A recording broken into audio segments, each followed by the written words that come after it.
appreciated the message, and I kind of went along with what I want to share. In John chapter 13 is where we usually read, and this would have been done prior to the feast of the Passover. But Jesus, knowing that his hour was come, that he should depart out of this world, it's in verse 1 of John 13. Now before the feast of the Passover, when Jesus knew that his hour was come, that he should depart out of this world unto the Father, having loved his own which were in the world, he loved them unto the end. And supper being ended, the devil having now put into the heart of Judas Iscariot, Simon's son, to betray him, Jesus, knowing that the Father had given all things into his hands, and that he was come from God, went to God.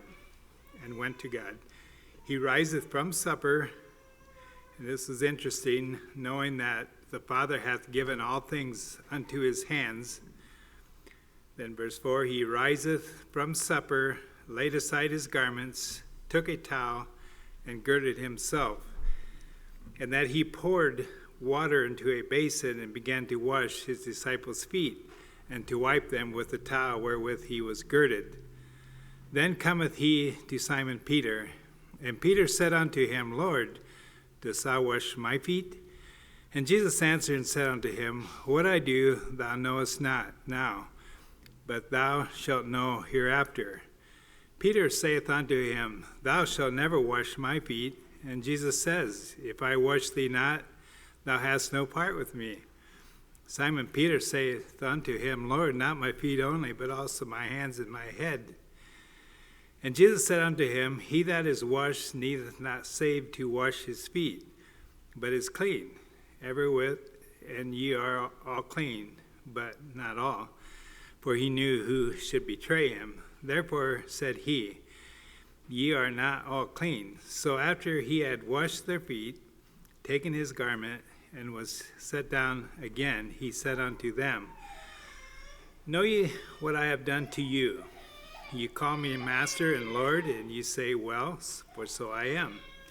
If I then, your Lord and Master, have washed your feet, ye ought also to wash one another's feet. For I have given you an example, that ye should do as I have done to you. Verily, verily, I say unto you, the servant is not greater than his Lord, neither is he that is sent greater than he that sent him. For if ye know these things, happy are ye if ye do them.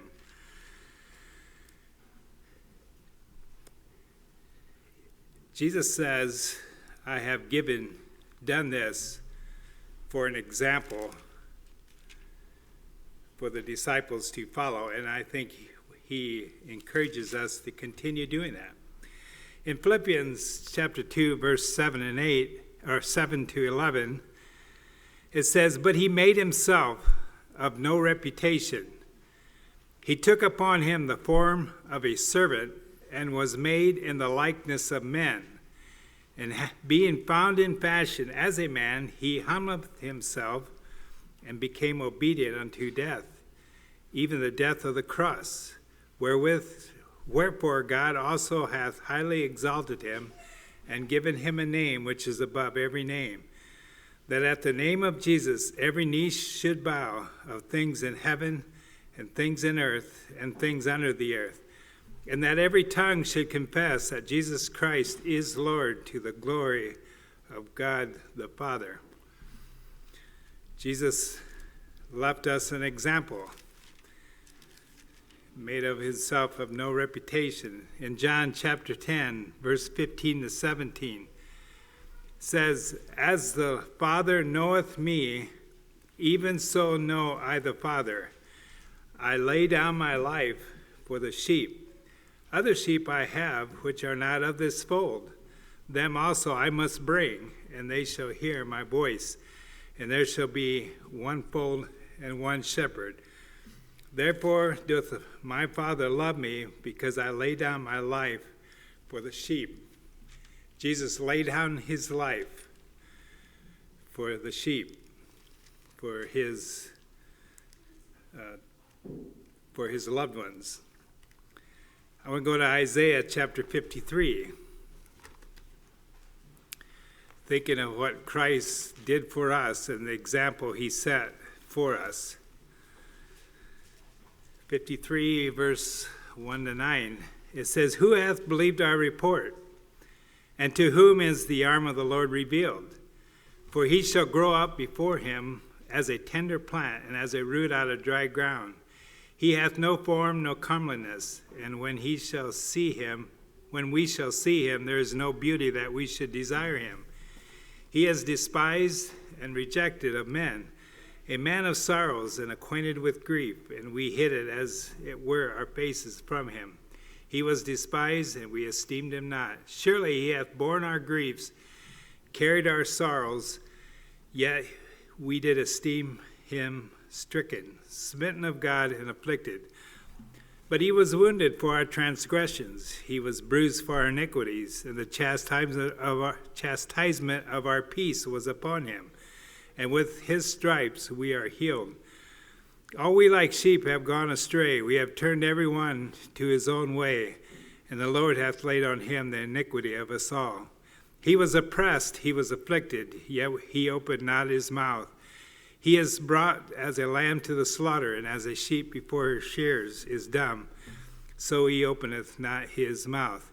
He was taken from prison and judgment, who hath declared, and who shall declare his generation? For he was cut off out of the land of the living for the transgression of my people. Let me read that again. For the transgression of my people was he stricken. And he made his grave with the wicked and with the rich in his death, because he hath done so no violence, neither was there any deceit in his mouth. Christ, offering us freedom, took our iniquity upon him. Now I want to go to 1 John chapter 3, verse 16.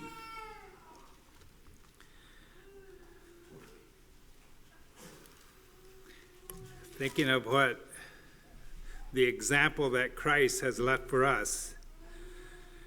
1 John 3:16 says, "Hereby perceive we the love of God, because he laid down his life for us, and we ought to lay down our lives for the brethren." An example that Jesus left for us. I want to go back to John chapter 15,